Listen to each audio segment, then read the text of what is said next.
Hello, second graders. Today we're going to be talking about cyberbullying. Cyberbullying is when someone is being mean to someone else online. Some examples of being mean online could be making fun of how someone looks, posting lies, or sending them mean messages.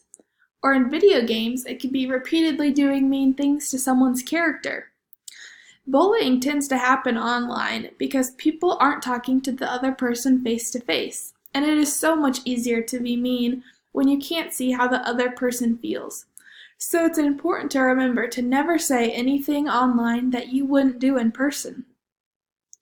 When someone is mean to you, how does that make you feel? Maybe hurt, upset, scared, or angry? Other people feel the same way that you do when someone has been mean to you. So if you experience cyberbullying, take a break from your device, tell a trusted adult, and remember to always only use sites that have been approved by a parent, guardian, or teacher. Bye!